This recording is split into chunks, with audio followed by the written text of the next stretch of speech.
पहलवान, निश्चित रूप से आनंद मिलेगा। नहीं तो आते जाते रहो, क्या वर्क है गुरु का, कुछ नहीं। सूत जी महाराज प्रसन्न हो गए, बोले सौनक जी आपने लोक कल्याण के लिए बड़े अच्छे प्रश्न पूछे हैं। आहा, ये संसार क्या है सौनक जी महाराज? बोले ये पूरा संसार, समग्र विश्व मौत के मुंह में बैठा हुआ है। ये संसार एक अजगर के समान है और अजगर अपना मुंह फैलाए है, सब उसी के अंदर बैठे हैं। पता नहीं कब वो अपना मुंह बंद कर ले और राम राम सत्य हो जाए, क्या पता। कालव्याल मुखग्रास त्रास निर्णास हेतवे, तो अजगर कब अपने मुख को बंद कर ले हम काल कवलित हो जाएं।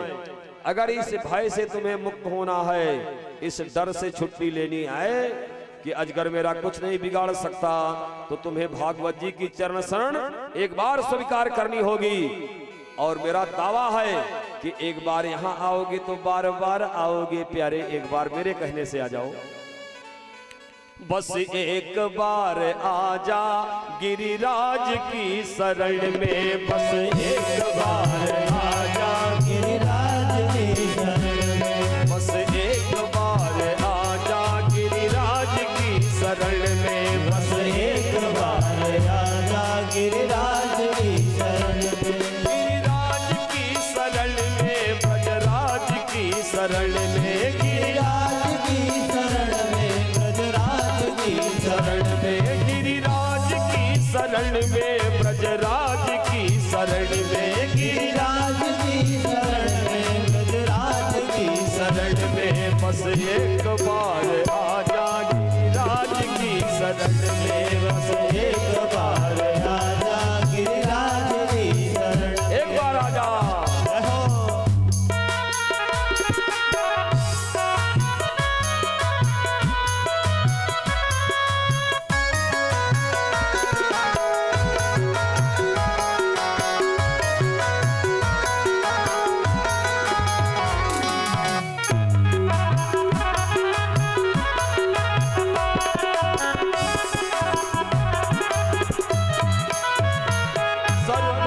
कर दे अर्पण गिरिराज की शरण में, सर्वस्व कर दे अर्पण गिरिराज की शरण में, जीवन की डोर दे दे गिरिराज की शरण में, जीवन की डोर दे दे गिरिराज की शरण में, गिरिराज की शरण में, ब्रजराज की शरण में, गिरिराज की शरण में, ब्रजराज की शरण में, बस एक बार आजा गिरिराज की शरण में, बस एक बार आजा गिरिराज की शरण में, एक बार आजा।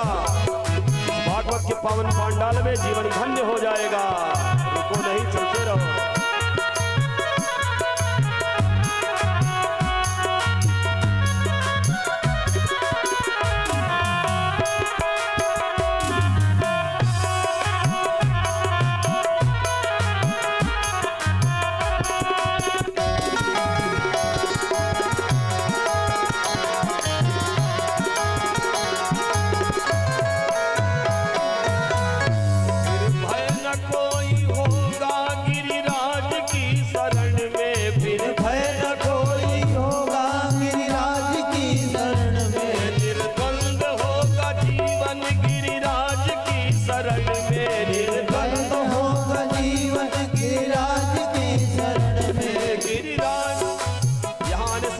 प्यारे, आपका जीवन निर्द्वंद हो जाएगा, सारे भय दूर हो जाएंगे। अरे फिर भय न कोई होगा गिरिराज की शरण में, फिर भय न कोई होगा गिरिराज की शरण में, निर्द्वंद होगा जीवन गिरिराज की शरण में, निर्द्वंद होगा जीवन गिरिराज की शरण में, गिरिराज की शरण में, ब्रजराज की शरण में, गिरिराज की शरण में, ब्रजराज की शरण में, बस एक बार आजा गिरिराज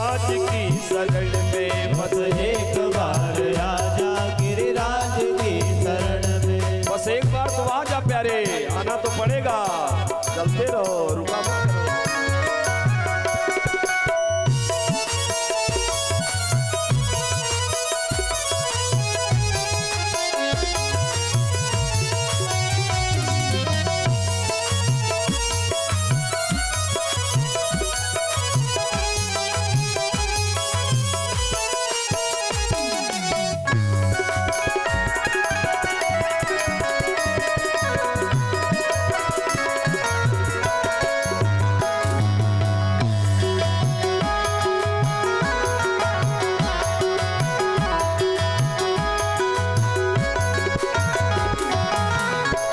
श्रद्धा से सिर झुका जा गिरिराज की शरण में, श्रद्धा से सिर झुका जा गिरिराज की शरण में, विश्वास अटल रख जा गिरिराज की शरण में, विश्वास अटल रखना गिरिराज की शरण में, गिरिराज की शरण में, ब्रजराज की शरण में, गिरिराज की शरण में, ब्रजराज की शरण में, बस एक बार आजा गिरिराज की शरण में, बस एक बार आजा गिरिराज की शरण में, बस एक बार आजा गिरिराज की शरण में, बस एक बार आजा गिरिराज की शरण में, बस एक बार आजा गिरिराज की शरण में, बस एक बार आजा गिरिराज की शरण में, बस एक बार आजा गिरिराज की शरण में। एक बार यदि आ गया तो बार बार आना पड़ेगा। हाँ सूत जी महाराज, आपने लोक कल्याण के लिए बड़ा सुंदर प्रश्न पूछा है। मैं ऐसे सिद्धांत का प्रतिपादन करूंगा जिसके द्वारा तुम्हारा ही नहीं पूरे संसार का भय दूर हो जाए। ए मैया, संसार में एक भय है, भय माने डर। सबसे बड़ा डर किस बात का है बोलो? सबसे बड़ा डर है मरने का, और कोई डर नहीं है। सबसे बड़ा, कोई मरना नहीं चाहता इसमें। प्यारे सज्जनों, इस संसार में कोई मरना नहीं चाहता, सब जीना चाहते हैं, लेकिन 24 घंटे अपने साथ मरने का सामान लिए रहते हैं। बोलो सच्चिदानंद भगवान की जय। 24 घंटे मरने का सामान बांध कर रहते हैं। अब बोलते हैं हम जीना चाहते हैं ना। सूत जी महाराज निवेदन कर रहे हैं सौनक जी से। बोले सौनक जी, सबसे बड़ा डर यहाँ लोगों को है मरने का, और मरने का ये डर भी छूट जाएगा। और एक ही साधन है क्या? बोले श्रीमद् भागवतम शास्त्रम कलौ कीरेण भासितम। कीरेण माने सुखेन भासितम कथितम कथितम वर्णितम। ये भागवत शास्त्र स्वामी शुकाचार्य के द्वारा गाया गया है, कहा गया है। बस भागवत रूपी कल्प वृक्ष के नीचे एक बार यदि मनुष्य आ जाए, लेकिन ऐसे भागवत की प्राप्ति नहीं हो जाती। कितने धनी मानी लोग दुनिया में हैं, कई बार संकल्प लिए हम भी भागवत सुनेंगे, और सुनते भी हैं तो इसलिए नहीं सुनते कि मेरा कल्याण हो जाए। भागवत कथा त्रिपाठी जी इसलिए सुनते हैं कि अगर लालमणि त्रिपाठी नाम है आपका, लालमणि त्रिपाठी जी ने करपात्री धाम से व्यास को बुलवाया था, तो हम वृंदावन से बुलवाएंगे। उन्होंने छोटा सा पांडाल लगाया था, तो हम बहुत बड़ा पांडाल लगाएंगे। उन्होंने 3000 का अर्सठा किया ब्रह्मभोज, तो हम 10,000 का करेंगे। मुक्ति मिले चाहे इससे मतलब नहीं है, उन्होंने ऐसा किया तो हम ऐसा करेंगे। ये भागवत नहीं है, ये भागवत नहीं है। यही तो किया था दक्ष प्रजापति ने, भगवान शिव को अपमानित करने के लिए यज्ञ किया था, और उसका परिणाम क्या हुआ? आज भी दक्ष बकरे का सर लगाए म्या म्या करते रहते हैं ना। तो ऐसा करने वाले जितने भी होते हैं, कालांतर में उनको भी बकरे का सर लगता है। भागवत सुनो तो भगवान की प्राप्ति के लिए, अपने कल्याण के लिए, लोक कल्याण के लिए, जनमानस के उत्थान के लिए, और किसी की प्रतिस्पर्धा में, कंपटीशन में, ईर्ष्या में भागवत नहीं सुनी जाती। ये उन्हीं को प्राप्त होता है भागवत का महापुण्य। और भागवत का ये यज्ञ जिनके खाते में परमात्मा ने पुण्य की थाती डाल दिया है। जन्मांतरे भवेत पुण्यम तदा भागवतम लभेत। कदा लभेत? त्रिपाठी जी, आप तो संस्कृत भी समझते होंगे थोड़ी बहुत। पुण्य कब मिलता है? बोले जब आपके खाते में पुण्य होता है। वो भागवत कब मिलता है? बोले जब पुण्य होता है। और भागवत जी के आने के बाद फिर अगर आपके अंदर कूड़ा कबाड़ रह गया, मन पवित्र ना हुआ, निर्मल ना बना, भागवत भगवान में ना मन लगा, तो कथा सुनना ही बेकार है और सुनाना ही सब बेकार है। हो इसलिए हम सामाजिक बातें ज्यादा बोलते हैं कथा के माध्यम से, नहीं अभी तक महात्म पूरा हो जाता। बोलो सच्चिदानंद भगवान की जय। ए तस्माद् अपरम किंचिन मनस्सुद्ध्यै न विद्यते, बोले जन्मांतरे भवेत् पुण्यम तदा भागवतम लभेत। कई जन्मों के पुण्य आपके उदय हुए, बहुजन्म समर्जितेन भाग्योदयेन बहुजन्म समर्जितेन। तो पूर्व जन्म के पुण्य जब बोले उदित हो तैक संग, तो झूठे मन की मलिनता तब भावे सत्संग। कभी आप भूखे प्यासे बैठे हो फिर भी कथा सुन रहे हो प्यारे। आहा महाराज परीक्षित जिस समय कथा श्रवण कर रहे थे, सुखताल में कथा प्रसिद्धि है जगमाही, क्या ज्यादा बोलना है। तो देवता लोग अमृत का कलश लेकर आए। अगर आप लोग प्यासे हो तो पानी मांग लेना, का गिलास पी लेना। इन लोगों को पानी पिला दो भैया के गिलास।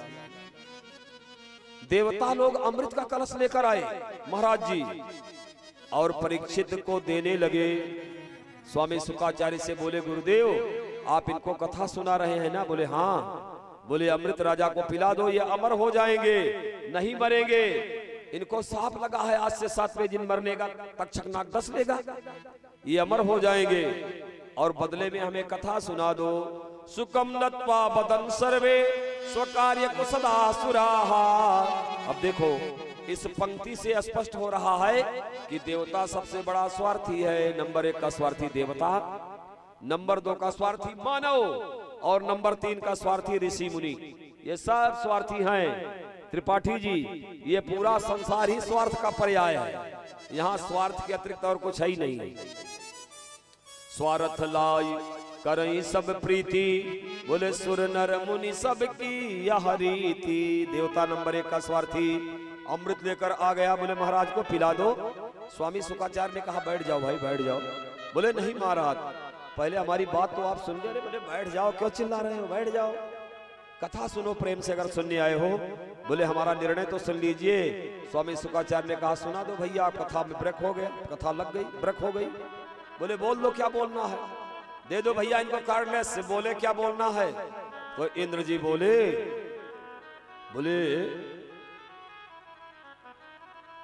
कथा सुधाम प्रयक्षस्व गृहीत्यैव सुधामिमाम। ये कथा मुझे सुना दीजिए, बदले में आपको अमृत दे रहा हूं, इनको पिला दीजिए। स्वामी जी कहने लगे कि मेरी कथा का कोई मूल्य नहीं होता, मैं अदला बदली नहीं करता। और कथा में जो मूल्य करता है भैया, दक्षिणा अलग चीज है। लेकिन ये कोई कहे कि आप हमको 3 लाख एडवांस जमा कर दो, 1 लाख जमा कर दो, तो आपके यहाँ कथा सुनने आएंगे, उनसे कभी मत सुनना। हमारी बात वो भी सुन नहीं रहे होंगे, क्यों लाइव चल रही कथा। हमारी वीडियो बहुत लोग सुनते हैं लेकिन कमेंट करने की हिम्मत नहीं पड़ती, इसलिए कि अपने राम, इसीलिए सब छोड़ करके भागवती सेवा में लग गए हैं भागवत जी के। हमने आज तक 16 वर्ष हो गया कथा करते हुए, किसी से 1 पैसे कभी नहीं मांगा है। दे दो आपकी इच्छा है, ना दे दो तो आपकी इच्छा है, हर तरह से हम राजी, हम आपके साथ हैं। बोले महाराज एवं विनिमय जाते, इंद्र जी कह रहे हैं एवं विनिमय जाते। इस प्रकार विनिमय करने से, अदला बदली करने से राजा को अमृत मिल जाएगा, हम लोगों को कथा मिल जाएगी। तो महाराज बिना कुछ दिए कुछ पाना नहीं चाहिए, पाने के लिए कुछ देना पड़ता है ना। बोले सो तो ठीक है, लेकिन हम तो वीतरागी संत हैं, हमको तो पैसा भी नहीं चाहिए, दक्षिणा भी नहीं चाहिए, तुम ये क्या कर रहे हो? त्रिपाठी जी अगर कोई वीतरागी सन्यासी कथा सुना रहा हो दक्षिणा के लिए, तो उससे भी कथा नहीं सुननी चाहिए। बोलो सच्चिदानंद भगवान की जय। क्योंकि दक्षिणा लेने का अधिकारी नहीं है। जब उसने दक्षिणा को छोड़ दिया, शालिग्राम शिला के जल को छोड़ दिया, चरणामृत भगवान का नहीं लेता, तो दक्षिणा क्यों बटोर रहा है? हम किसी का नाम नहीं ले रहे हैं, हमको बदनाम करो। बोलो सच्चिदानंद भगवान की जय।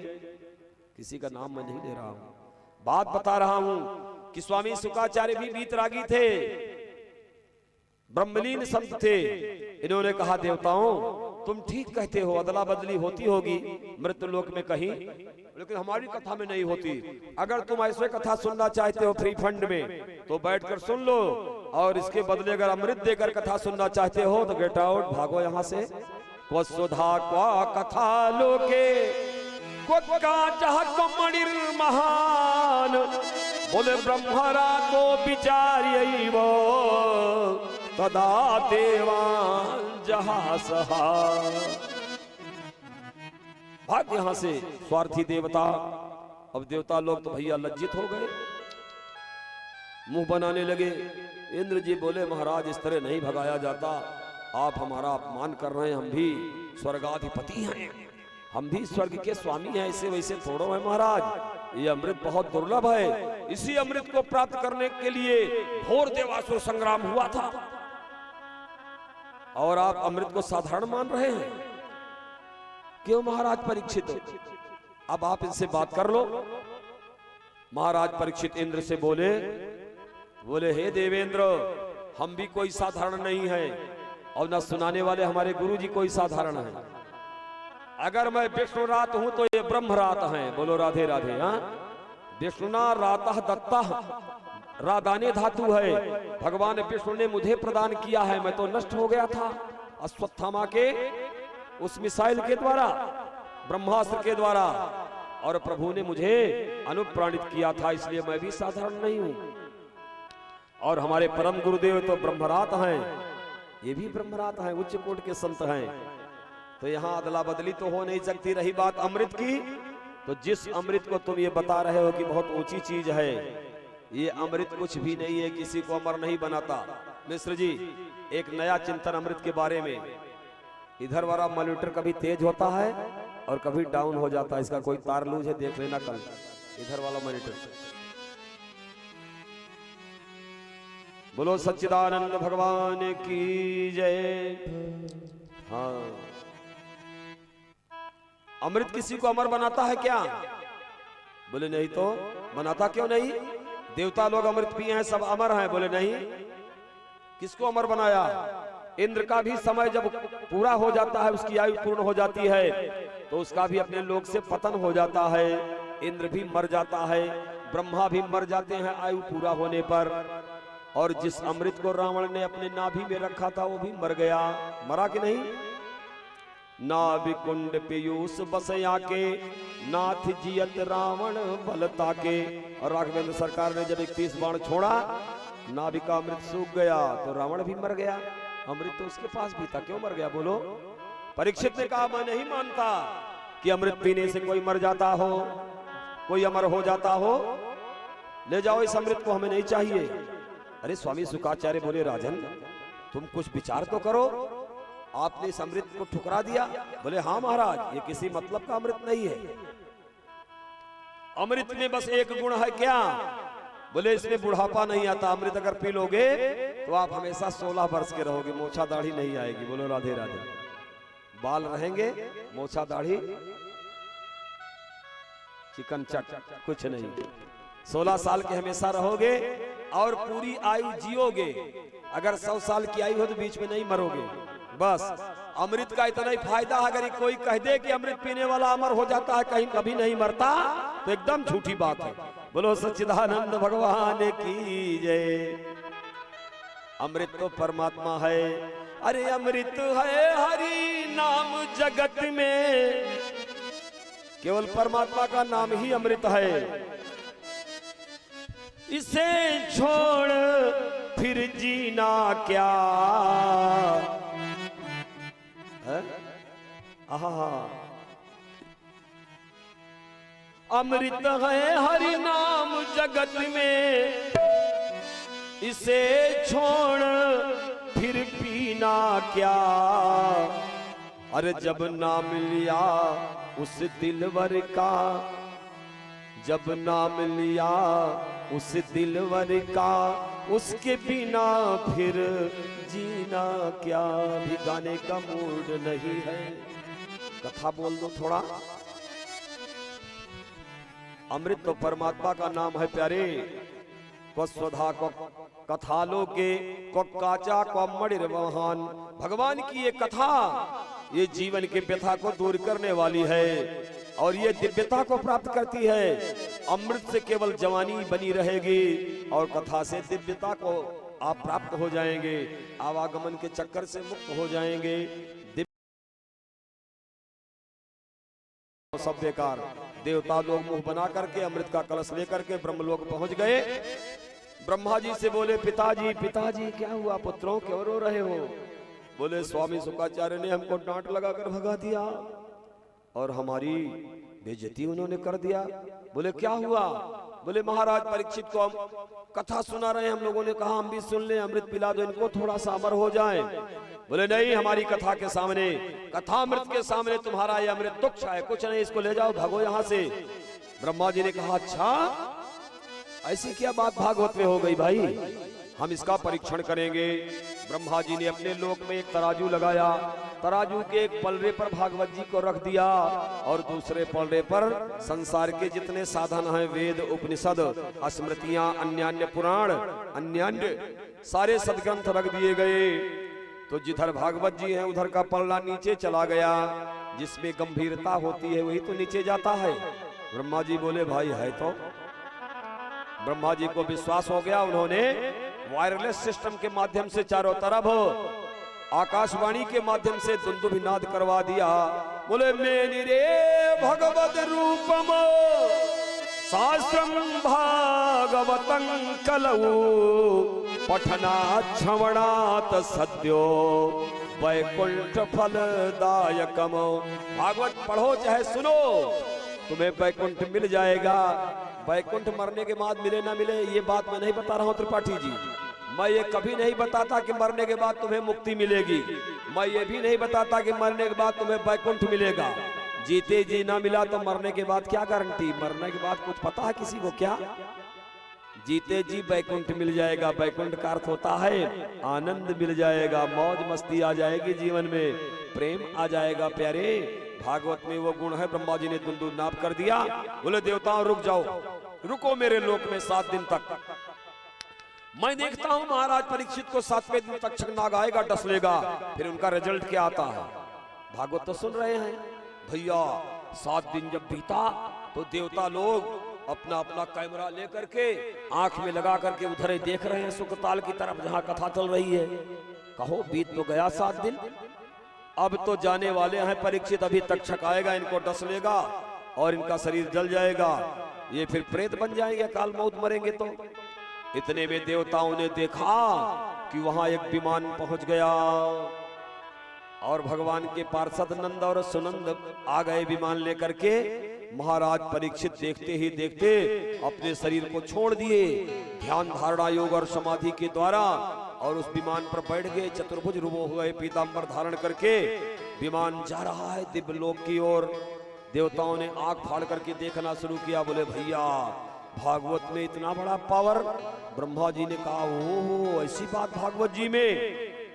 बोलिए भागवत भगवान की जय। इसी बीच सौनक जी ने प्रश्न कर दिया। सौनक उवाच, इसको भगाओ, इनकी संख्या आपके गांव में बहुत ज्यादा है। जब हम प्रवेश कर रहे थे तो मुझे लक्ष्मी जी का दर्शन हुआ। राजमहिषी, महिषी माने भैंसी, राजमहिषी और राजमहिष दिखाई पड़े। और आज यहाँ भागवत जी के पांडाल में ये गांव के शेर लोग दिखाई पड़ रहे हैं।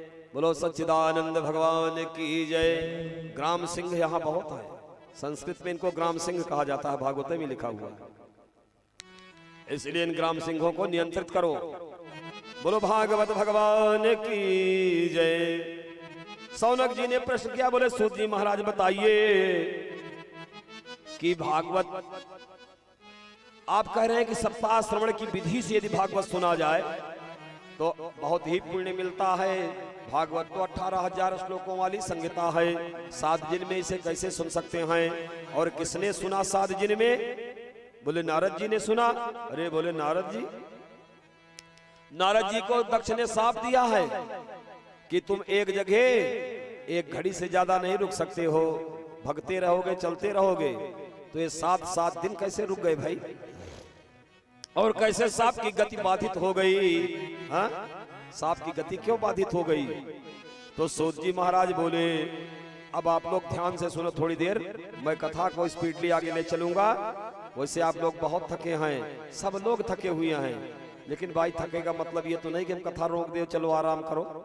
अगर थके हो तो थोड़ी देर और थको, और महात्मा को हम समास विधि में आपको बता दे, नहीं भी कथा आगे वाली प्रभावित होती चली जाएगी। प्रभावित हमारी आदत है टिप्पणी करने की, हम कथा ज्यादा बोल नहीं पाते। बोलो सच्चिदानंद भगवान की जय। आज ही आपको पता चल गया होगा कितनी टिप्पणी होगी अभी आगे चल करके, इसलिए सावधान रहिए और मेरे साथ लगे रहिए। अभी जल्दबाजी के कारण, शीघ्रता के कारण मंच पर 2 काम छूट गए हैं। आए हुए गंधर्वों का पूजन, संगीताचार्यों का, आचार्यों का पूजन, और भागवत जी की प्रथम आरती हमने मांत्रिक ही करवा दिया था, लेकिन अभी वो उसकी पूर्ति सब कर दी जाएगी। बोलो सच्चिदानंद भगवान की जय।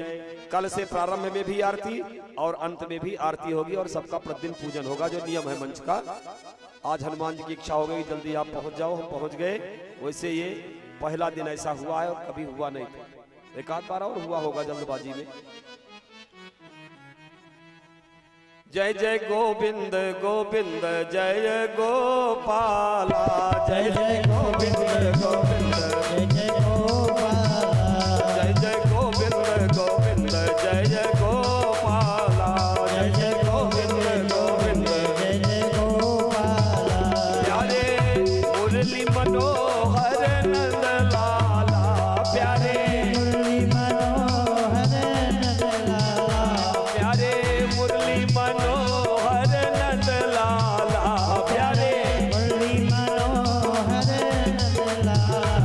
जय जय गोविंद गोविंद जय गोपाला, जय जय गोविंद गोविंद जय जय गोपाला, जय जय गोविंद गोविंद जय गोपाला, जय जय गोविंद गोविंद जय गोपाला। सूत जी बोले, महाराज बहुत पहले की बात है। अत्र ते कीर्तयिष्यामि भक्त युक्तम कथानकम। अब ये भक्त युक्त कथानक आप लोग श्रवण करें। विशालापुरी माने बद्रीनारायण धाम। बद्रीनारायण धाम में एक बार चारों भैया कौन? बोले ब्रह्मा जी के मानस सृष्टि के प्रथम कुमार कौमार सर्ग में जिनका जन्म हुआ है, सनक सनंदन सनातन और सनत कुमार, ये चारों भैया घूम रहे थे विशालापुरी में कि कोई मिल जाए बद्रीनारायण धाम में तो सत्संग कर लूं। संत का मतलब क्या होता है? संत का मतलब यही होता है कि केवल वो सत्संग के लिए विचरण करे। संत का मतलब यह नहीं होता कि कुसंग के लिए विचरण करे। सत्संग के लिए विचरण हो रहा है, और उसी समय वहां नारद जी पहुंच गए हैं। नारद जी का आगमन हुआ। जब नारद जी को ये चारों कुमारों ने देखा, जो नारद जी के बड़े भाई हैं, और हम लोगों के भी ये बड़े भाई हैं। बोलो सच्चिदानंद भगवान की जय। ब्राह्मणों के भी बड़े भैया हैं कौन? बोले सनकादिक कुमार, क्योंकि हम लोग भी ब्रह्मा जी के पुत्र हैं। आगे बताएंगे, अभी नहीं, टाइम नहीं है, आगे चलते हैं। आइए आगे बढ़े। बोलो सच्चिदानंद भगवान की जय। नारद जी को जब कुमारों ने देखा तो नारद जी का मुंह लटका हुआ था। बोले कथम ब्रह्मन दीन मुखा, कैसे मुंह लटकाए घूमे हो ब्रह्मा जी? और चिंता कहां से आ गई? भगवान का भक्त कभी उदास नहीं होता। अगर आप ही उदास हो जाओगे तो हम लोग क्या करेंगे? संसार वाले भैया, ये कहां से आ गई चिंता? इदानीम शून्य चित्तोसी गत वित्तो यथा जना। ऐसा लगता है जैसे किसी कंजूस का धन चला गया हो। भैया त्रिपाठी जी, कंजूस के जेब से अगर रुपया निकल गई तो हाय मैया हाय बपैया, और सारी रात सोता नहीं। अरे दैया कहां से आवा लूट लेगा हैया गाड़ा। बोलो सच्चिदानंद भगवान की जय। कंजूस कृपण कस्य ना प्रिया, ये किसको अप्रिय नहीं होते? कृपण लोग बहुत मुश्किल से निकालते हैं। बहुत कृपणों से भी पाला पड़ा है। आप लोग तो बड़े उदार बना हो, लेकिन गोविंद जी की ऐसी कृपा हुई कि कृपण भी अपनी कृपणता को छोड़ करके भगवान के भजन में लग गए। बोले आप इधर उधर कैसे घूम रहे हो, क्या हो गया नारद जी? तब नारद जी बताने लगे, बोले भैया इस समय हम पृथ्वी लोक से आ रहे हैं, जैसे हमारा ये लोक है मर्त्य लोक, ऐसे कई। नारद जी बोले हमने सोचा चलो पृथ्वी में तमाम तीर्थ हैं, तीर्थों में जाऊंगा शांति मिलेगी। तो हम सब तीर्थों में गए भैया, पुष्कर गए, प्रयाग गए, काशी गए, गोदावरी गए, हरि क्षेत्र, कुरुक्षेत्र, श्रीरंग गए, सेतुबंध रामेश्वर गए। एवं आदिश तीर्थेषु भ्रममाण इतस्ततः, इतस्ततः इधर उधर हम घूमते रहे। और एक जगह हम पहुंचे तो वहां बहुत चोर थे। हम अपनी बीड़ा को रख करके सरजू में स्नान करने जा रहे थे तो चोर लोग दौड़े कि नारद की बीड़ा लेकर भाग चलो, बड़ी अच्छी है। किसी बड़े मुश्किल से मैंने अपनी बीड़ा बचाई, नहीं चोर लेकर भाग जाते। कलिना धर्म मित्रेणे धरेयम बाधिता धुना। कलयुग का मित्र कौन है प्यारे सज्जनों? बोले अधर्म है, अधर्म ही कलयुग का मित्र है। और त्रिपाठी जी आप लोग ध्यान देकर सुने, जहां ऐसे अच्छे यज्ञ होते हैं वहां कलयुग मित्र मंडली के साथ जिस दिन आपने पहला खंभा गाड़ा होगा उसी समय से उसने उच्चाटन शुरू कर दिया होगा। बोलो सच्चिदानंद भगवान की जय। और आज तो आप लोग इतने डिस्टर्ब थे कि हम समझ नहीं पा रहे थे क्या होगा। ये कलयुग की लीला है, आपकी गलती इसमें नहीं है, ऐसा हर जगह होता है, बहुत डिस्टर्ब। इसलिए भागवत की कथा सुननी हो तो 1 वर्ष पहले से लहसुन प्याज खाना बंद, तंबाकू खाना बंद, चाय पीना बंद, कम से कम 10,000 5,000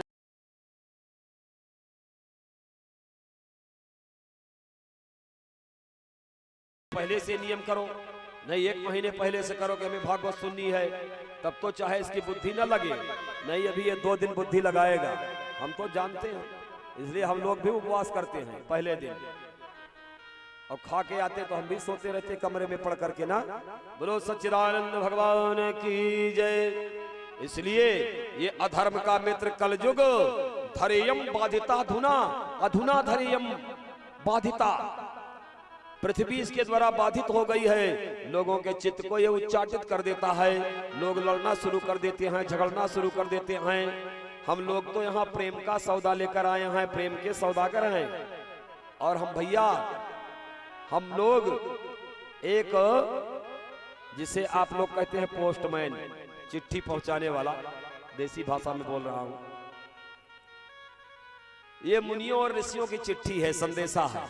उस संदेशा को लेकर हम लोग गांव-गांव, घर-घर, क्षेत्र में घूम रहे हैं और दे रहे हैं।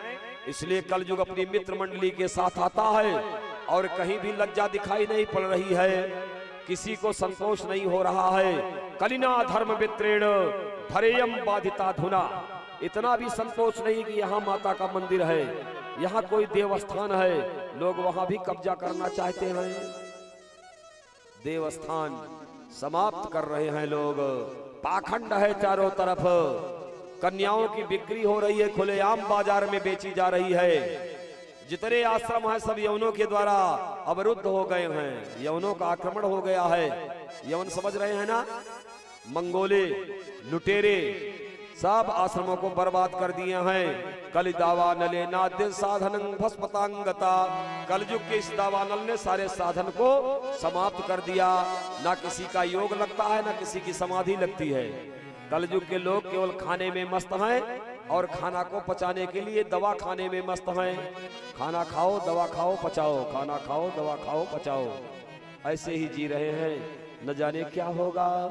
ये सब दोषों को देखते देखते मैंने ये भी देखा कि कलयुग की जो माताएं हैं वो अपने केस को कटा दिए हैं, छोटा छोटा केस हो गया। बड़े बड़े बाल पहले माताओं के हुआ करते थे, अब वो कटवा दिए हैं। इसलिए कामिन्यः केश शूलिन्यः संभवन्ति कलाभिः, इस कलयुग में केश शूलिनी होगी। स्त्री केश शूलिनी का मतलब अपनी मर्यादा को बेचेगी, लज्जा को बेचेगी। ऐसा भी मैंने कलयुग में देखा। नारद जी बोले हम कलयुग के चरित्र को देख के घबरा गए भैया, मुझे गोविंद याद आ गए कि मेरे परम प्रभु परमात्मा इसी धरा पर अवतार लिए थे। सोई मुझे वृंदावन याद आ गया, मैं पहुंच गया वृंदावन। यामुनम तटमापन्नो यत्र लीला हरे रभूत, जहां भगवान ने अपनी लीला किया था वहीं मैं पहुंच गया।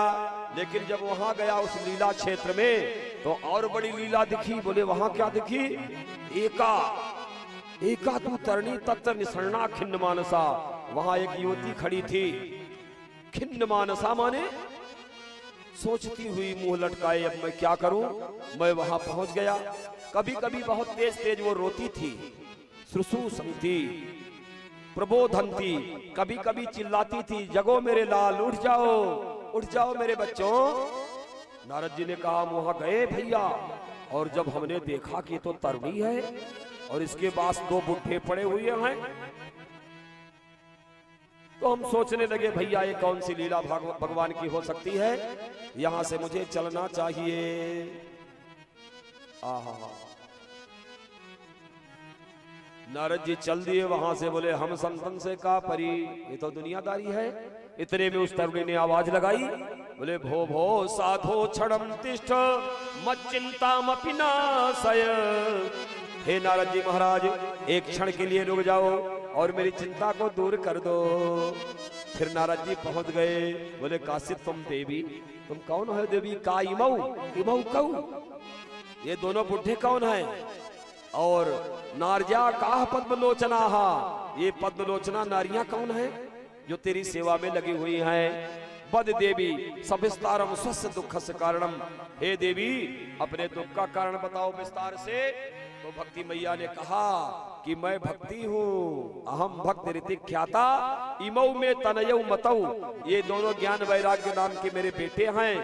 लेकिन मैं वृंदावन आई तो युवती हो गई और मेरे बेटे बुढ़े हो गए। बोलो सच्चिदानंद भगवान की जय। अच्छा बताओ वृंदावन ऐसी कौन सी भूमि है, उस वृंदावन में आने पर भक्ति मैया तो सयानी हो जाती हैं, उनके पुत्र ज्ञान वैराग बुढ़े हो जाते हैं। वो कौन सा वृंदावन हो सकता है? बोले वृंदानाम भक्त समूहानाम वनम वृंदावनम, जहां भक्तों का समूह एकत्रित हो जाए वही वृंदावन है। अच्छा उस वृंदावन में क्या ज्ञान नहीं रह जाता? बोले नहीं, भक्ति में जब मतवाला हो जाता है भक्त तो उसे अपने शरीर का भी ज्ञान नहीं रह जाता, मैं शरीर हूं कि शरीरी।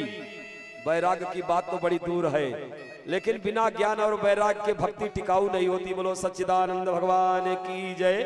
भक्ति तो आप पांडाल में भी दिखाते हैं, आप यहाँ नृत्य भी करते हैं मगन होकर के, क्या वही भक्ति आपके जीवन में बनी रहती है? बोले नहीं। क्यों नहीं बनी रहती? इसका मतलब यही है कि ज्ञान वैराग अभी आपके अंदर आए नहीं हुए हैं। बोले मैं द्रविड़ देश में उत्पन्न हुई और कर्नाटक में बढ़ी, कुछ कुछ महाराष्ट्र में मेरा सम्मान हुआ, लेकिन गुजरात में आई तो जीर्ण शीर्ण हो गई।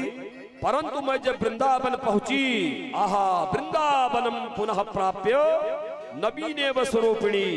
वृंदावन एक ऐसा वन है कि वहां जाने के बाद भक्ति अपने आप नवीन रूप वाली हो जाती है। वृंदावन के बुढ़े भी ठुमका लगाते हैं।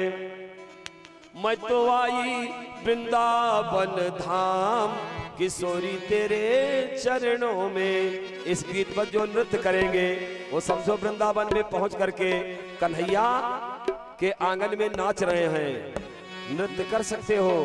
मैं तो आई वृंदावन धाम किशोरी तेरे चरणों में। मैं तो आई वृंदावन धाम किशोरी तेरे चरणों में। मैं तो आई वृंदावन धाम किशोरी तेरे चरणों में। मैं तो आई वृंदावन धाम किशोरी तेरे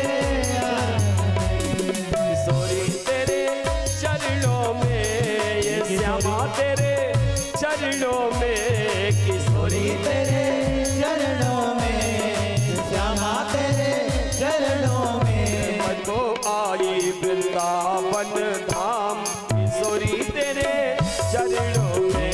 मैं तो आई वृंदावन धाम किशोरी तेरे चरणों में। जय हो। तालियों से स्वागत कर दे। बस आधा घंटा टाइम और लूंगा, मेरी माताओं बड़ी थकी हो क्या? जय हो। थक गया मैं सब।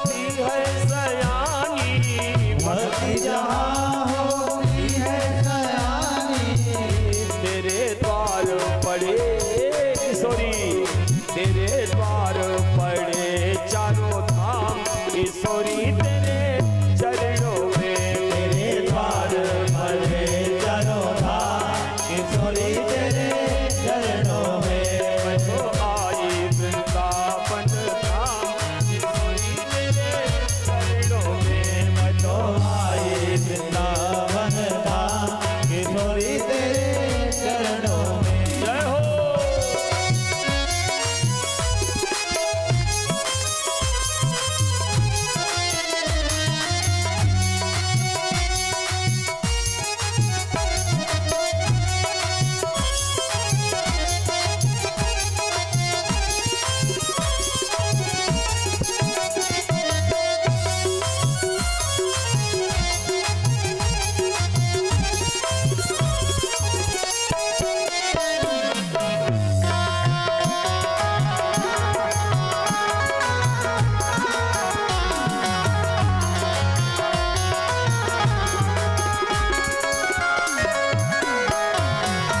बाके ठाकुर की ठकुरानी, बाके ठाकुर की ठकुरानी, भक्ति जहाँ भरती है पानी, भक्ति जहाँ भरती है पानी, अति पावन है श्यामा, अति पावन है तेरो नाम किशोरी, तेरे चरणों में अति पावन है तेरो धाम किशोरी, तेरे चरणों में।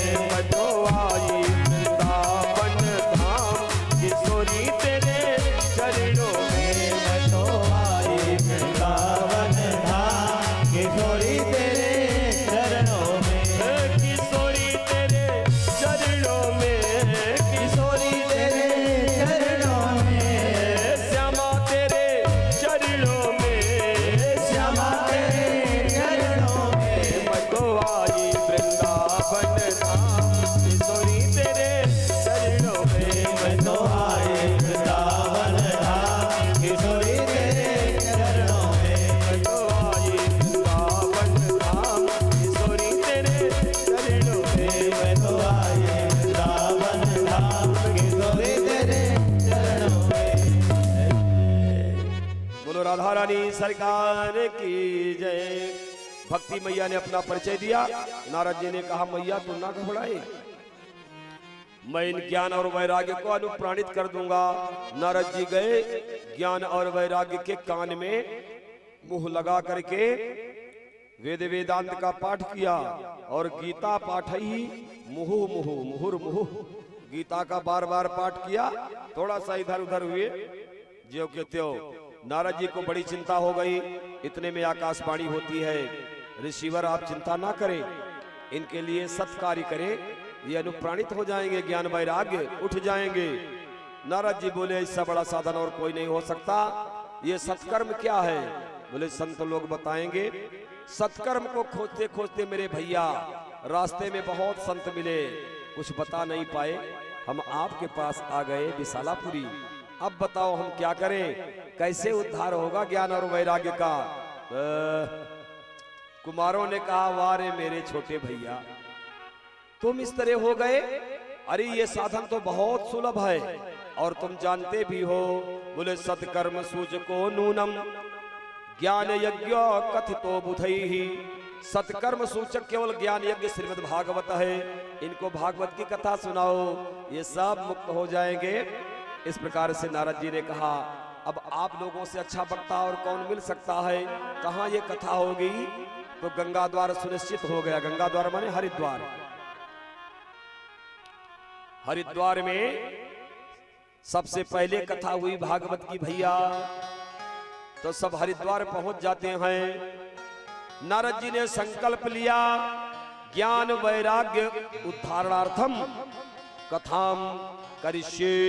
ज्ञान वैराग्य उद्धार के लिए मैं कथा को करूंगा या करवाऊंगा, करिष्यामि। सज्जनों, अभी महात्मा का वाचन ही हो रहा था कि भक्ति मैया अपने पुत्रों को लेकर के वहां पहुंच गई।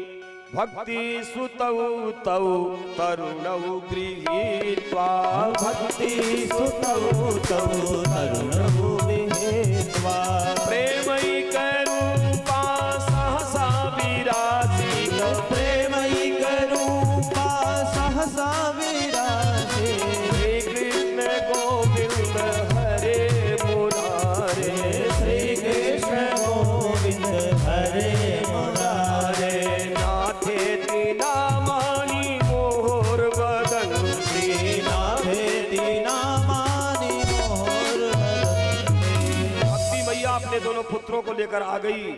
नारद जी ने देखा, बोले अरे तो आश्चर्य हो गया, इतना बड़ा आश्चर्य।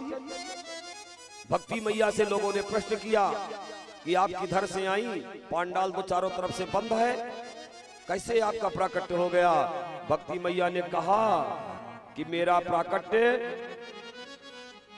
आहा, बोले कथम प्रपिष्टा कथमा गतेयम। तो भक्ति मैया ने कहा और कुमार जी बताए कि कथार्थ तो निष्पदिता धुनेयम, भक्ति का प्राकट कथा के अर्थ से होता है, भक्ति कहीं बाहर से नहीं आती। आहा, भक्ति मैया ज्ञान वैराग्य को लेकर वहां पहुंच गई, अपने अपने आसन पर विराजित हो गए और महात्मा का कथानक आगे बढ़ा। कुमारों ने कहा नारद जी, इस कथा को जो सुनता है वो मुक्त हो जाता है, बड़े बड़े पापी भी मुक्त हो जाते हैं। नारद जी ने कहा अरे बड़े बड़े पापी मुक्त हो जाते हैं? बोले हाँ, कौन से पापी?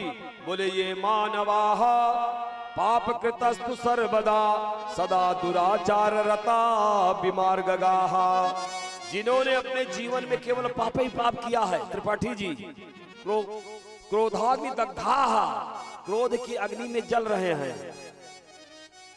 कुटिलास्य कामिना, बड़े कुटिल हैं, अंदर पाप ही भरा पड़ा है, पूरा पाप लबालब एकदम, बड़े कामी हैं।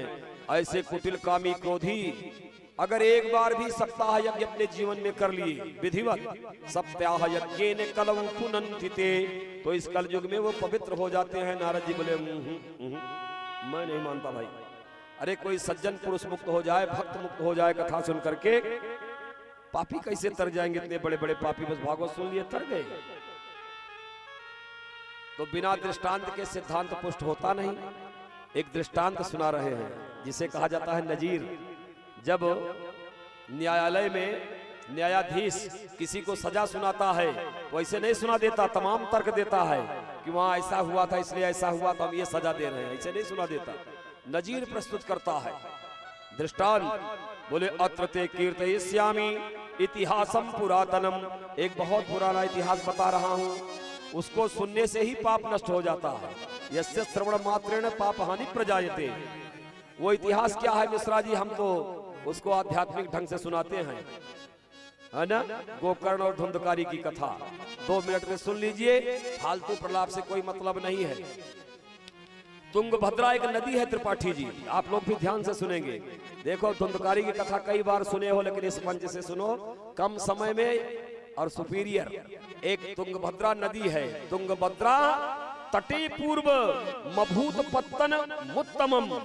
तुंगभद्रा नाम की एक नदी है सिंह साहब, उसके किनारे एक नगर बसा हुआ है। ये नगर और कोई नहीं है, पत्तनपुर है। पत्तन माने जिसका पतन अवश्य संभावी है, निश्चित है, वही तो पत्तनपुर है। तो मेरा ये शरीर ही पत्तनपुर है मिश्रा जी। और ये नदी भी है, तुंगभद्रा भी है। तुंग माने श्रेष्ठ, भद्रा माने कल्याण करने वाली। कल्याण करने वाली वो नदी और कोई नहीं, हमारा शरीर है। शरीर ना होता तो कुछ कल्याण नहीं हो सकता है। नदी में भी 2 पार्ट होते हैं, एक सामने वाला एक उस पार वाला ना। और हमारे बॉडी में भी 2 पार्ट्स हैं, लेफ्ट एंड राइट, दायां और बायां इसमें भी है। इसलिए वही तुंगभद्रा है। और इस पत्तनपुर में चारों वर्ण निवास कर रहे हैं। इस शरीर में जो लोग कहते हैं कि भारत के धर्मशास्त्र तो वर्णवाद करते हैं, और मैं उन्हें चैलेंज करता हूं कि भागवत शास्त्र में कहीं वर्णवाद नहीं है, ना ब्राह्मणवाद है, ना क्षत्रियवाद है, ना वैश्यवाद है, ना शूद्रवाद है। हमारा भागवत निर्विवाद है। बोलो भागवत भगवान की जय हो। इसमें कोई वाद नहीं है। हम शरीर में ही चारों वर्णों को घटित करते हैं। बोले यत्र वर्णाः स्वधर्मेण सत्य सत कर्म तत्पराः। इस शरीर में चारों वर्ण अपने अपने कार्य में लगे हुए हैं। चलो नीचे से ही चलते हैं ना, ऊपर से चलो। नीचे वाला कमर से नीचे जो है ये क्या है? बोले पदभ्यागुं शूद्रो अजायत, यही शूद्र है, पैर ही शूद्र है। ऊरु तदस्य जद वैश्यः, ये जंघाएं ही वैश्य हैं, और ये भुजाएं ही क्षत्रिय हैं। बाहु राजन्यकृतः, और ये मुख क्या है? बोले ब्राह्मणोश मुखमासीत्, ब्राह्मण ही मुख है। और इसी शरीर में चारों वर्ण हैं। इसके अंदर एक ब्राह्मण रह रहा है ना ब्राह्मण। अरे पत्तनपुर में ब्राह्मण कौन रहता है? बोले आत्मदेव रहता है। आत्मदेव देवः आत्मदेवः, वो आत्मदेव ब्राह्मण और कोई नहीं है, वो हमारा जीवात्मा ही आत्मदेव है। आत्मदेव ब्राह्मण ही श्रुति और स्मृतियों में बहुत निपुण है, तो इसके अंदर जो जीवात्मा है वो भी बहुत निपुण है, सब कुछ जानता है। ईश्वर अंश, बोले जीव अविनाशी, ईश्वर अंश जीव अविनाशी, सहज अमल चेतन सुख राशि। सहज है, अमल है, परम चैतन्य है, वो किसी से कमजोर नहीं। बोले लेकिन भैया उस आत्मदेव ब्राह्मण की एक पत्नी है माई, उसकी पत्नी समझ रहे हो? इतना भी नहीं समझती है। पत्नी माने हंसती है, क्या मतलब जानती है? पत्नी माने पतनात्रायते यासा पत्नी, जो अपने पति को हमेशा गिरने से बचाए, अधर्मों से बचाए, कुकर्मों से बचाए, उसे पत्नी कहा जाता है। और जेकर जीव लपर लपर करे, पति ना खात हो, खाए पे मजबूर कर दिए, उसको पत्नी नहीं कहते, उसे कहते हैं कुलटा। कुलम अटतीत कुलटा। और जो अपने पति को अधर्म से बचाए वो है पत्नी।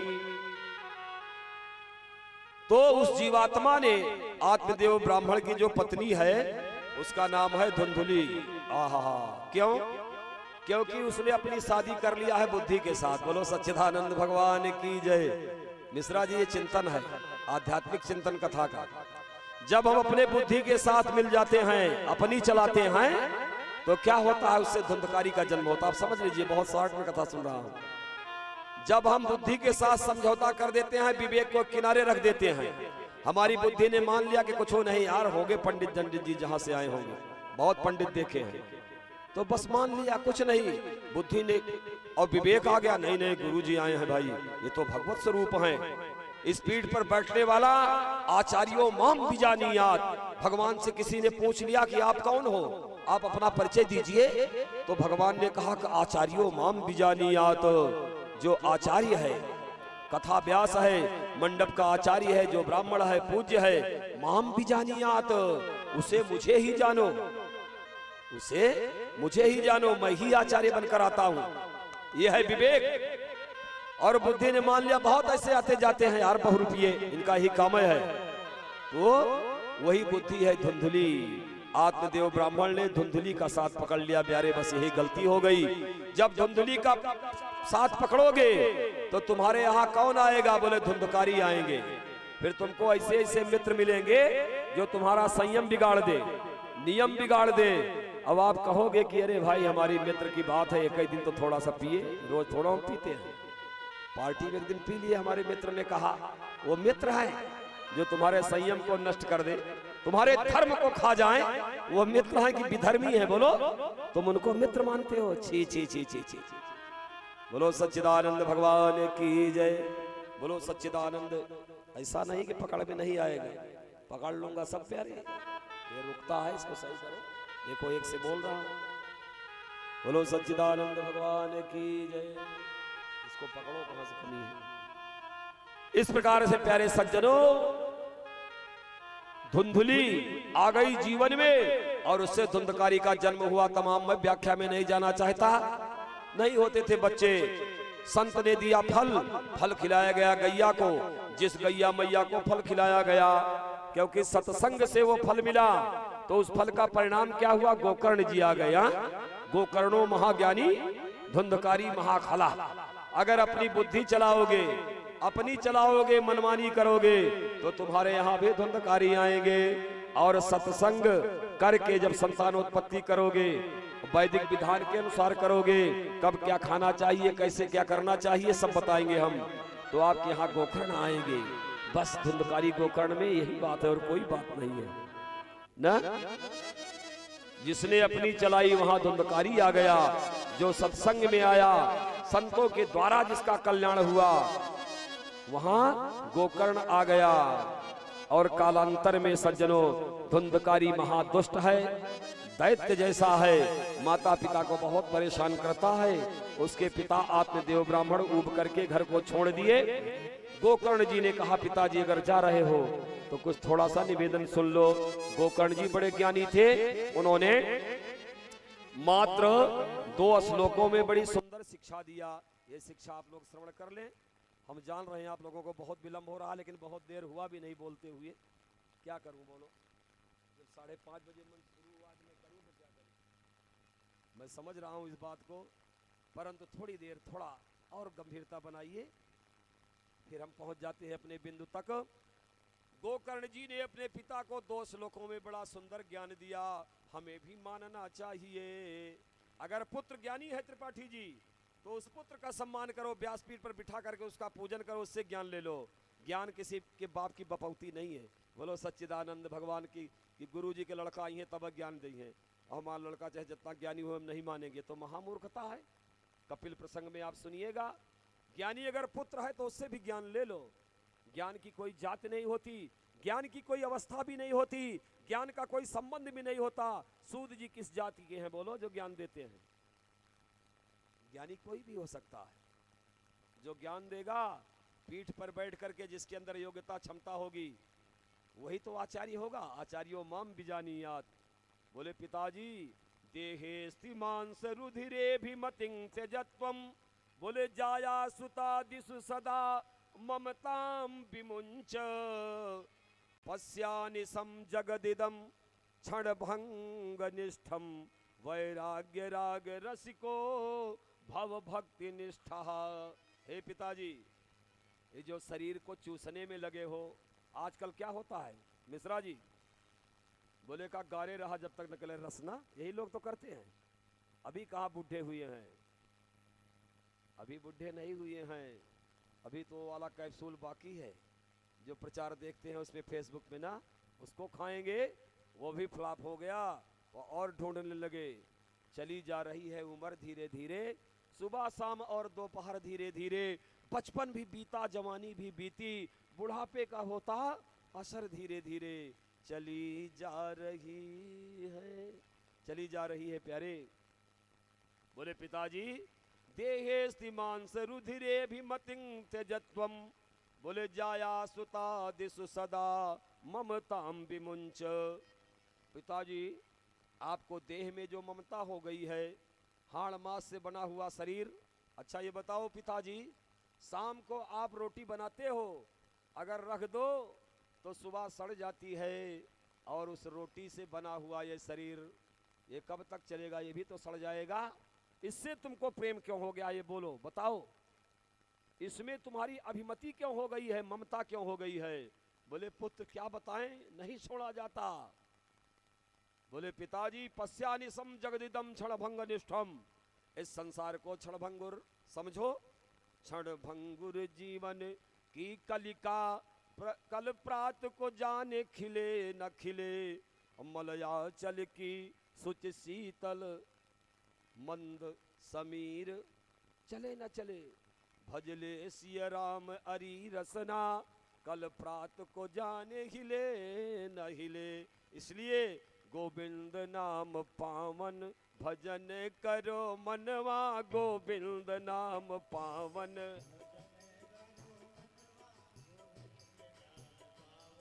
भजन करो मनवा, भजन करो मनवा। भजन मनवा सिया राम नाम पावन। भजन करो मनवा सिया राम नाम।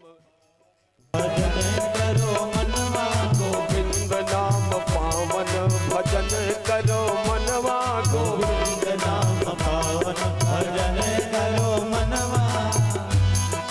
जीवन में मत पाप कमा, कुछ पुण्य कमा करके धर जा। इस जीवन में मत पाप कमा, कुछ पुण्य कमा।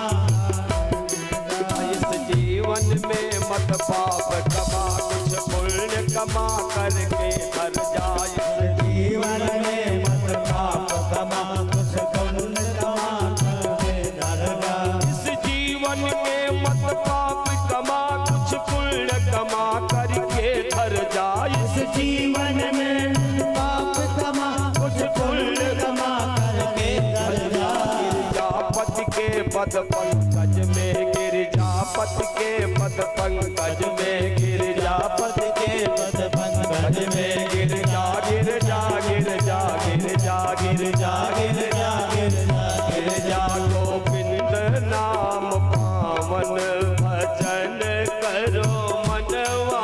गोविंद नाम पावन भजन करो मनवा। धर्मम भज स्वसततम त्यज लोक धर्मान।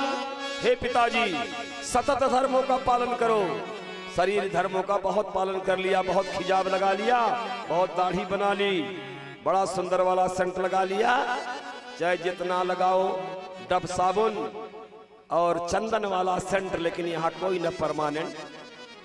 काम क्रोध मद लोभ के, बोले पिताजी खुले हैं रेस्टोरेंट, चाहे जितना अच्छा लगाओ डब साबुन और बढ़िया वाला सेंट, लेकिन यहाँ कोई न परमानेंट। इसलिए पिताजी, सेवस्य साधु पुरुषान जहि काम तृष्णाम। कामना के कांटों को अलग निकाल कर फेंक दो, साधु पुरुषों की सेवा करो, भगवान की कथा रस का आनंद लो, नित्य पान करो। बोले बेटा क्या होगा? इससे यही होगा कि जो कुमति आ गई है ये चली जाएगी। दिव्य ज्ञान दिया। अब इस पर बोलने के लिए 3-4 घंटे चाहिए। मैं बहुत बोलता हूँ, आप भी थके, हम भी कुछ थके ही रहे, हमको ऐसा लग रहा है। आगे तो बहुत बोलना है, बहुत बताएंगे आपको। यही विषय है भागवत का। भागवत का मुख्य प्रतिपाद्य विषय यही है, यही विषय है प्यारे, कि ये संसार परमात्मा के द्वारा बना है, परमात्मा उसको चला रहा है, परमात्मा ही में ही ये लयित हो जाता है। बस यही मुख्य प्रतिपाद्य विषय है, इसी पर बोलना है। इसलिए पिताजी सावधान। पिताजी समझ गए। एवं सुतोक्ति वसतोपि गृहं विहाय, या तो वनम स्थिर मतिर गत 60 वर्षहा। 60 साल के हो चुके थे आत्मदेव ब्राह्मण, और अपने पुत्र गोकर्ण के द्वारा जो गैया से पैदा हुआ है, गैया से पैदा हुआ था ना, फल गैया को खिलाया गया था। आप लोग जान रहे हो कथा, हम उधर कथा में ज्यादा नहीं गए। और सुन करके आत्मदेव ब्राह्मण प्रसन्न हो गए और 60 साल के बाद रिटायरमेंट ले लिया। अगर परमानेंट परमात्मा को प्राप्त करना चाहते हो तो रिटायरमेंट होने के बाद परमानेंट से जुड़ जाओ, संसार को छोड़ दो। हा? जब आप परमानेंट के साथ जुड़ जाएंगे रिटायरमेंट होते ही, तो समझ लो आपका कल्याण हो जाएगा। और वो स्थिरमती हो करके 60 वर्ष के बाद जब 61 लगा तो चले गए। उस समय जंगल रहा होगा, अब तो जंगल है नहीं। अब अपने घर को जंगल मान लो। आनन यो कानन, अपने मुख को जंगल बना दो, बोलना बंद करो 60 साल के बाद। उत्तराधिकार पुत्रों को दे दो, चाहे ये करे चाहे सब डुबो दो, खेत बाड़ी छोड़ो सब, बस थोड़ा सा प्रसाद पाओ और भजन करो। इस प्रकार से जाकर के वो हरे अनुदनम परिचर्यासो, अनुदिने है प्रतिदिन भगवान की परिचर्या करने लगे और भागवत के 10वें स्कंद का पाठ करने लगे। कौन?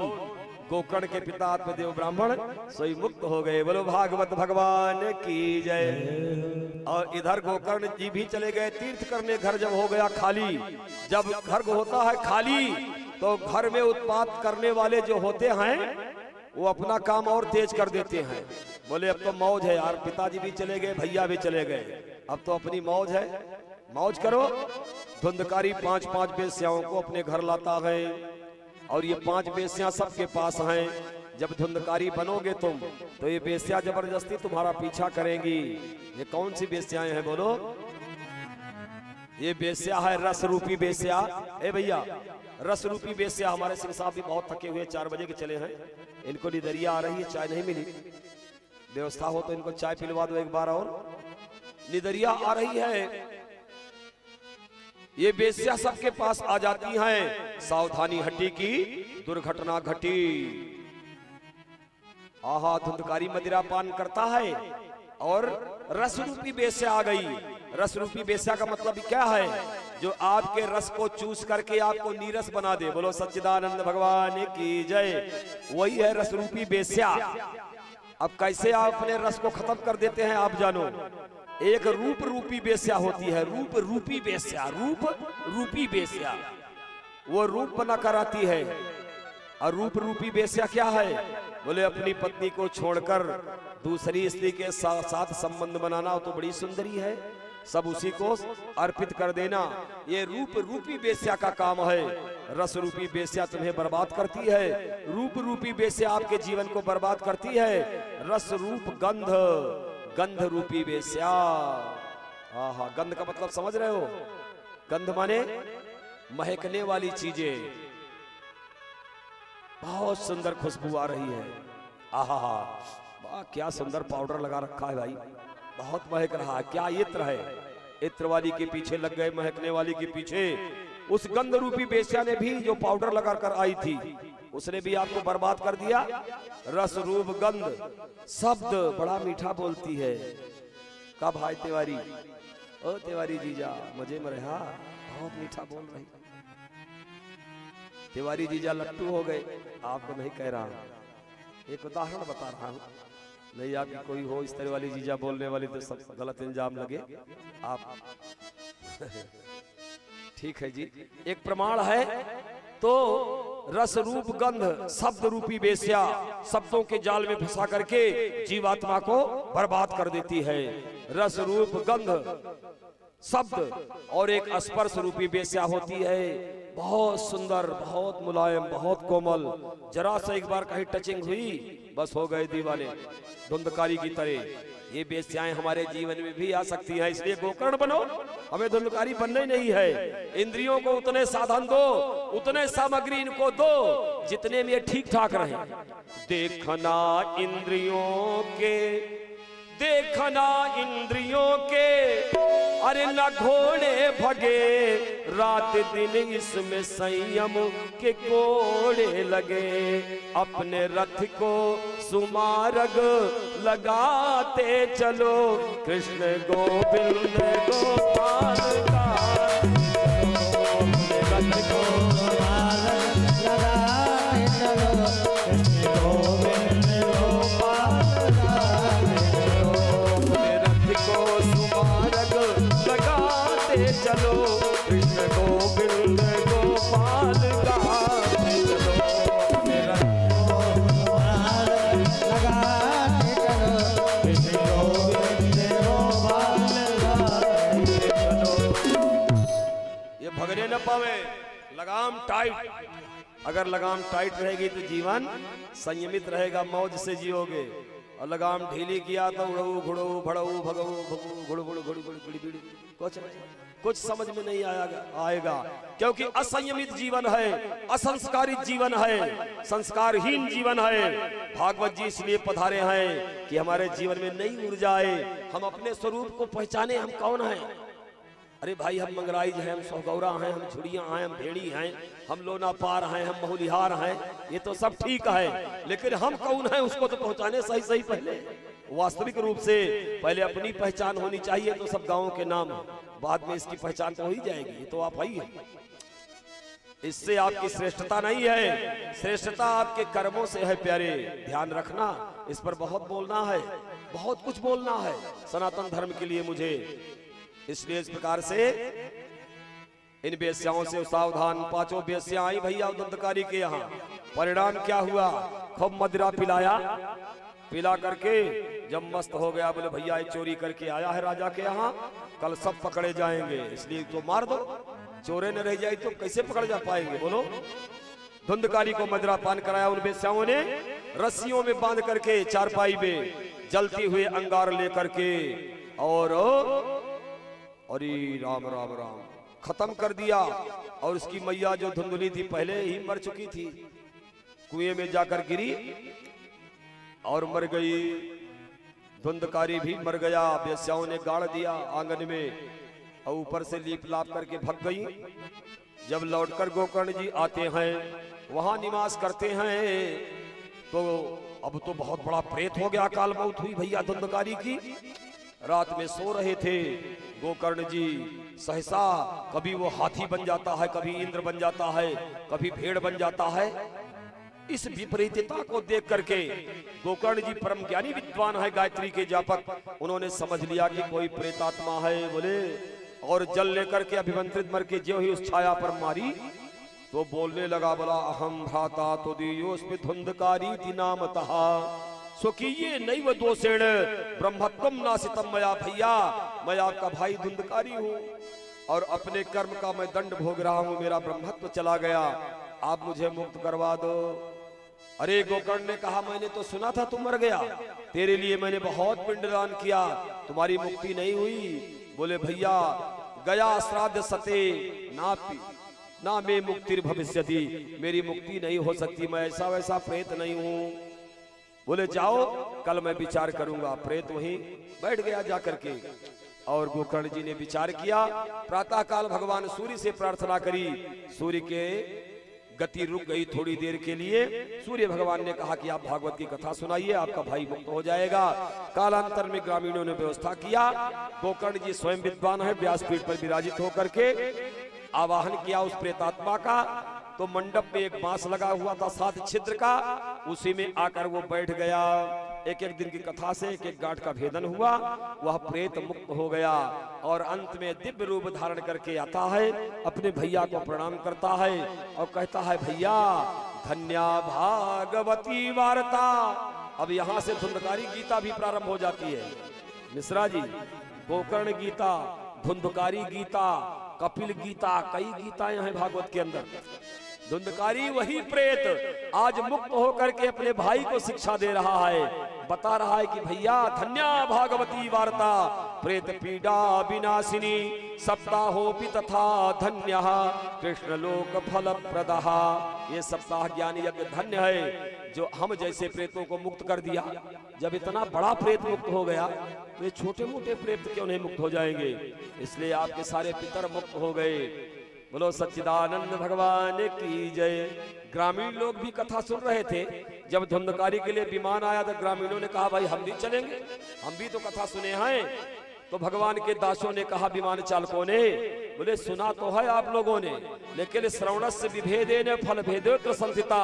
आप लोगों ने सुना लेकिन उसका मनन नहीं किया, इधर से सुना इधर से सब निकाल दिया। और ये प्रेत जो सुनता था रात भर उसका निरध्यासन करता था, मनन करता था। सोई गोविंद की कृपा हो गई।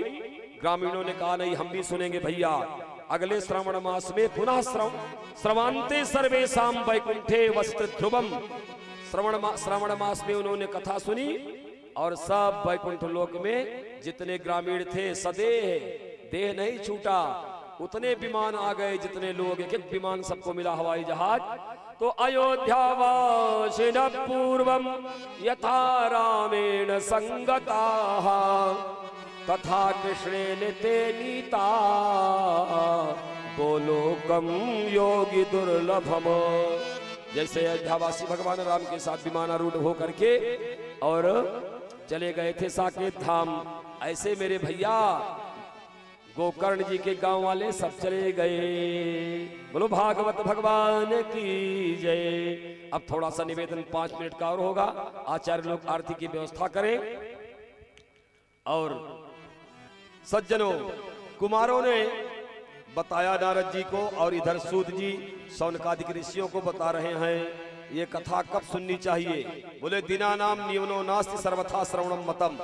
वैसे तो आप हमेशा सुनो, इसका कोई नियम नहीं है, चाहे शुक्रास्त हो चाहे गुरुवस्त हो चाहे पूरी दुनियास्त हो जाए, लेकिन सर्वथा श्रवणम मतम, इसे हमेशा ही सुनना चाहिए। अगर आप बहुत इच्छुक हैं, भागवत जी से कुछ विशेष चीजें लेना चाहते हैं तो उस पर थोड़ा सा मुहूर्त का विचार करवा लीजिए। और वक्ता कैसा होना चाहिए? बोले वक्ता होना चाहिए पहली बात व्यास पीठ पर बिठाकर जिससे कथा सुनो वो वक्ता होना चाहिए, वक्त्री नहीं। स्त्रियों से कथा सुनने वाले नरकगामी होते हैं, उनको बुला लो, आप रंगारंग कार्यक्रम कराओ, कौन मना करता है। लेकिन उनसे कह दो देवी जी आपको हम व्यासपीठ पर बिठा करके भागवत की पुस्तक रख करके सप्ताह श्रवण आपसे नहीं करेंगे, कहीं नहीं लिखा हुआ है। विरक्तो वैष्णवो विप्रो बोले वेद शास्त्र विशुद्धिकृत दृष्टांत कुशलो धीरो वक्ता कार्यो निष्प्रिया।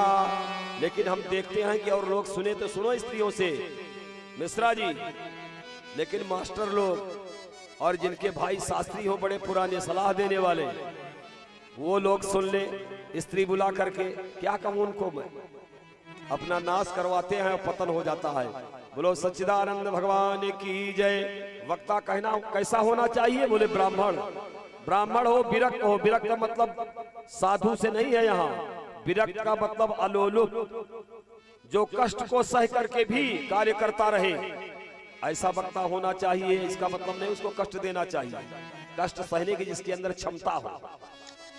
और वैष्णव हो, भगवान का भक्त हो, ब्राह्मण हो, विप्रह, वेद शास्त्र विशुद्ध कृत, जो वेद शास्त्र का पारंगत विद्वान हो, भागवत के श्लोकों को व्याकरण की दृष्टि से तोड़ फोड़ करके समझाने की क्षमता जो रखता हो, ऐसे वक्ता से कथा सुननी चाहिए। और दृष्टांत कुशलो धीरा, छोटे छोटे दृष्टांत दे करके कथा को अच्छी बात से समझाए, ऐसे वक्ता का चयन करना चाहिए। वक्ता कार्योत निष्प्रिया।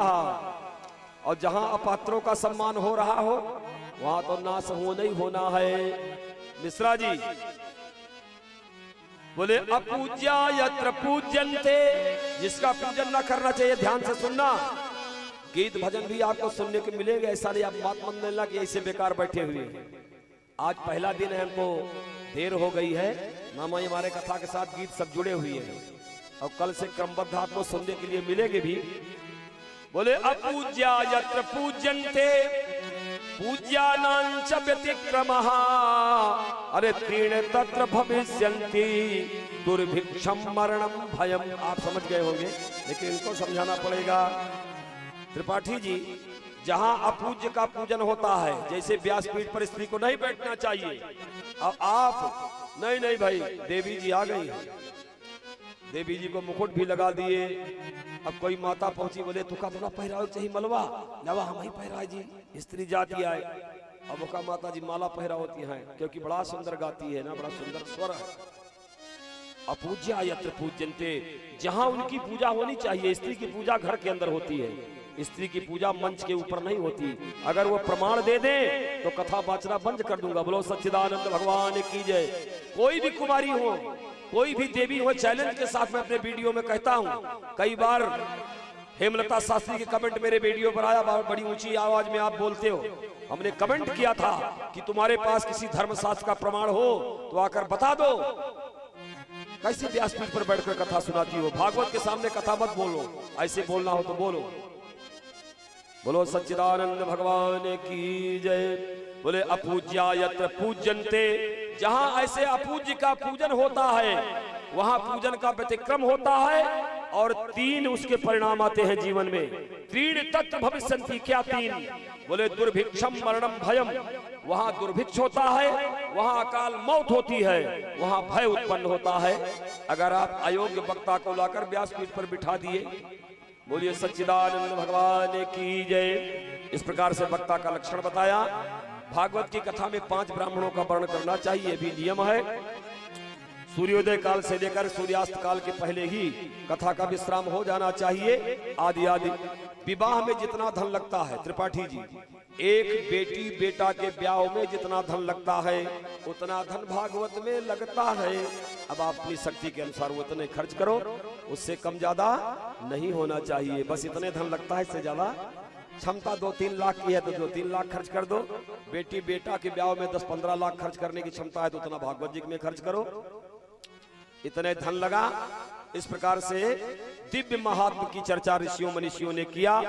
महात्म कथा को यही विश्राम मिल रहा है। भगवान प्रसन्न हो गए और कथा के अवसान में भगवान स्वयं प्रकट होकर के नृत्य करने लगे। बोले प्रहलाद तालधारी। कौन कहता है भागवत में संगीत नहीं होना चाहिए? सिंह साहब, प्रहलाद तालधारी। बोले तरल गति तया चोधवा कांसधारी, पीड़ाधारी सुरर्षि स्वर कुशलतया राग करता अर्जुनो भूत इंद्रो वादीन मृदंगम जय जय सुकरा कीर्तने ते कुमारा यत्राग्रे भाव वक्ता सरस रचनया व्यास पुत्रो बभूव। प्रहलाद जी ताली बजा रहे हैं, उद्धव जी कांस बजा रहे हैं कांसे के थाली, और नारद जी बीणा बजा रहे हैं, अर्जुन राग करता स्वर दे रहा है, मालकोस में बोल रहा है, इंद्र मृदंग को बजा रहे हैं। कथा के अवसान में बड़ा जबरदस्त कीर्तन हुआ। तू राम भजन कर प्राणी, आहा सभी लोग बड़े प्रेम से कीर्तन करेंगे। अरे निकुंज में विराजे घनश्याम राधे राधे, निकुंज में विराजे घनश्याम राधे राधे, निकुंज में विराजे घनश्याम राधे राधे, घनश्याम राधे राधे नंदलाल राधे राधे, घनश्याम राधे राधे नंदलाल राधे राधे, घनश्याम राधे राधे नंदलाल राधे राधे, घनश्याम राधे राधे नंदलाल राधे राधे, निकुंज में विराजे घनश्याम राधे राधे, निकुंज में विराजे घनश्याम राधे राधे, निकुंज में विराजे घनश्याम राधे राधे, निकुंज में विराजे घनश्याम राधे राधे। अरे रटो राधे राधे राधे राधे नाम श्याम चले आएंगे, रटो राधे राधे राधे राधे नाम चले आएंगे, रटो राधे राधे राधे राधे नाम श्याम चले आएंगे, रटो राधे राधे राधे राधे नाम श्याम चले आएंगे, श्याम चले आएंगे, श्याम चले आएंगे, श्याम चले आएंगे, श्याम चले आएंगे, पद चलो वृंदावन धाम श्याम चले आएंगे, रटो वृंदावन धाम श्याम चले आएंगे, रटो राधे राधे राधे राधे राधे राधे राधे रटो राधे राधे राधे राधे राधे बजो राधे राधे राधे राधे राधे राधे राधे बजो राधे राधे राधे राधे राधे राधे राधे, रटो राधे राधे राधे राधे राधे राधे राधे रटो राधे राधे राधे राधे राधे राधे, बजो राधे राधे राधे राधे राधे राधे राधे रटो राधे राधे राधे राधे राधे राधे राधे, रटो राधे राधे राधे राधे नाम श्याम मिल जाएंगे, रटो राधे राधे राधे राधे राधे श्याम चले आएंगे, राधे राधे राधे राधे नाम श्याम मिल जाएंगे, रटो राधे राधे राधे राधे राधे श्याम चले आएंगे, रटो राधे राधे राधे राधे नाम श्याम मिल जाएंगे। बोलो वृंदावन बिहारी लाल की जय। सभी लोग से प्रेम से भागवत भगवान की आरती गाएं और इसके बाद प्रसाद लेकर तभी जाएं। सभी अपने स्थान कल खड़े से हो जाएं। भागवत की मुख्य धारा में आप लोग प्रवेश करेंगे और बहुत ही आनंद आएगा।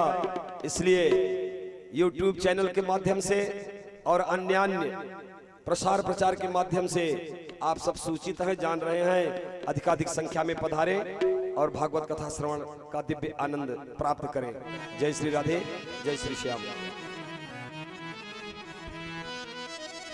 सभी अपने स्थान से खड़े हो जाएं और थोड़ा पास में आ जाए आरती।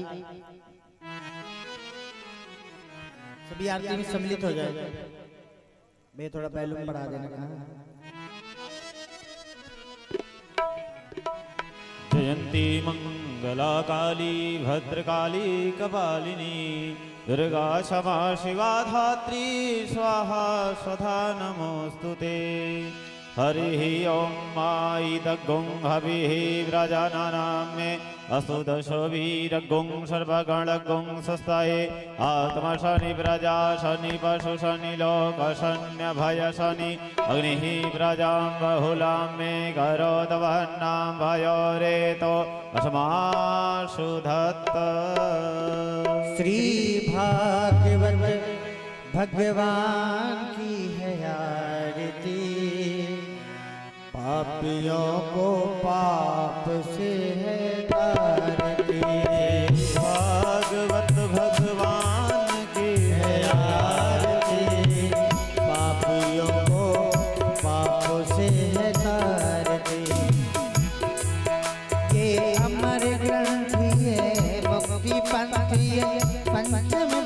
वेद निराला नव ज्योति जगाने वाला ये अमर ग्रंथ ये मुक्ति पंथ ये पंचम वेद निराला नव ज्योति जगाने वाला हरि नाम यही हरि ध्यान यही हरि नाम यही हरि धाम यही जग के मंगल की आरती पापियों को पापों से है तारती श्री भागवत भगवान की है आरती पापियों को पापों से है तारती ये शांति कीर्ति पावन पुनीत पापों को मिटाने वाला हरि दर्श कराने वाला शांति कीर्ति पावन पुनीत पापों को मिटाने वाला हरि दर्श कराने वाला ये सुख करनी ये दुख हरनी ये सुख करनी ये दुख हरणी श्री मधुसूदन की आरती पापियों को पापों से है तारती श्री भागवत भगवान की है आरती पापियों को पाप से है तारती ये मधुर बोल सत्य पंक्ति को सन्मार्ग बताने वाला बिगड़ी को बनाने वाला ये मधुर बोल भग पंथ खोल सद्मार्ग बताने वाला बिगड़ी को बनाने वाला श्री राम यही घनश्याम यही मेरे राम यही मेरे श्याम यही प्रभु की महिमा की आरती पापियों को पाप से है तारती श्री भागवत भगवान की है आरती पापियों को पाप से है तारती कर्पूर गौरव करुणावतारम संसार सारम भुजगे निरारम सदा वसंतम हृदयारविन्दे भवं भवानी नयनं नमामि मंगलाय काला तुलकाय काय कपाल नामे जय कराय तुलंबाराय नरि नमो बराय नमः शिवाय नमः शिवाय तुमेव माता पिता तुमेव बंधु सखा तुमेव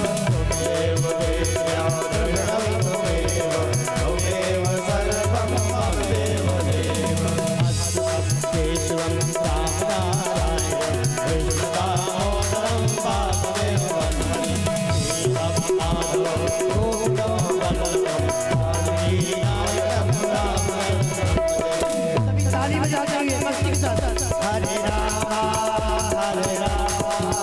राम राम हरे हरे हरे कृष्णा हरे कृष्णा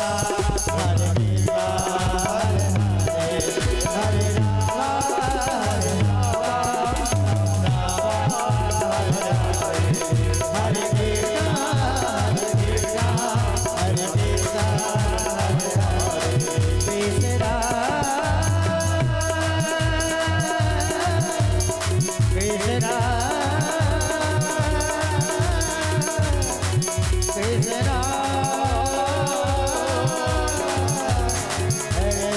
हरे